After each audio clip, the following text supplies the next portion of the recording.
quelques mois, il y a au Burundi des réunions clandestines, il faut dire les choses comme ça, des réunions qui incitent à la haine ethnique et qui sont organisées partout dans le pays par des agents du régime du CNDD-FDD et à l'intention de certains jeunes de sa milice Imbonerakure. Ces Imbonerakure, ils reçoivent des enseignements de haine et qui les préparent à commettre des crimes sous le prétexte de défendre le pays contre un éventuel envahisseur. Et celui-là, c'est le Rwanda, comme il l'enseigne.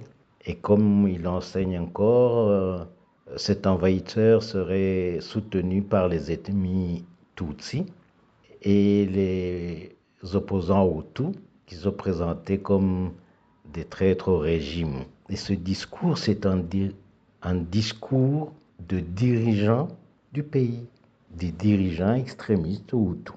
Ça peut paraître parfois, quand ils parlent de cette manière, comme étant un discours simpliste, mais ce n'est pas un discours simpliste puisqu'il véhicule un discours meurtrier, mais qui sert aussi à faire taire toutes les critiques sur la gestion du pays, comme tout le monde peut le constater, est catastrophique. Mais à côté de ces enseignements de haine, véhiculés de haine vis-à-vis des Tutsis et vis-à-vis des opposants Hutus, un discours des dirigeants, il y a aussi en parallèle un discours dans certains milieux des exilés Tutsis, qui est un discours globalisant qui stigmatise les Hutus, comme s'ils étaient liés par un atavisme meurtrier contre les Tutsis, comme si c'est quelque chose qui est dans leur gène et que le Tutsi est destiné à être leur victime désignée, comme si c'était ainsi inscrit dans leur gène. C'est une manipulation psychologique, chacun peut le deviner, qui prépare les Tutsis à les mettre dans une posture d'autodéfense. Le PPT, Girijambo et le MSD a présenté ce message, a sonné l'alerte à temps.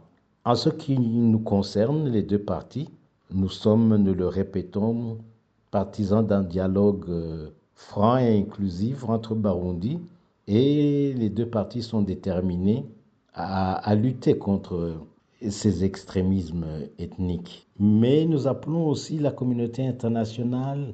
En ce moment, elle est occupée, disons, en ce qui concerne la sous-région, elle est occupée par la RDC, ce qui est naturel compte tenu des difficultés de ce pays, mais nous attirons leur attention sur le fait que dans cette sous-région, les tensions politiques et sécuritaires ont toujours un effet domino. Ce qui se passe dans un pays finit par se transposer chez les voisins. C'est comme ça que ça se passe toujours dans notre sous-région.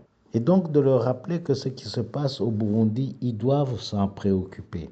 Parce que ce qui est en train de se passer, s'il y a une flamme au Burundi, s'il y a une catastrophe au Burundi, tous les efforts qu'ils sont en train de déployer en RDC, même s'ils y arrivent à faire la paix, le Burundi va être une épine à cause du discours de ces dirigeants. Dans cette communauté internationale, il y a évidemment l'Union africaine, l'EAC. Nous leur rappelons leur part de responsabilité en tant que garant de l'accord d'Arusha. Parce qu'en fin de compte, c'est la violation par le régime du CNDD et même d'une certaine manière de la léthargie de ces garants vis-à-vis de la violation de cet accord qui fait le lit de cette résurgence de ces extrémismes ethniques. Et nous appelons l'Union africaine, la sous-région, la communauté internationale à peser de tout leur poids pour amener le président Ndayishimiye à prendre le chemin du dialogue avec l'opposition et la société civile pour qu'on résolve pacifiquement la crise burundaise. Il y a urgence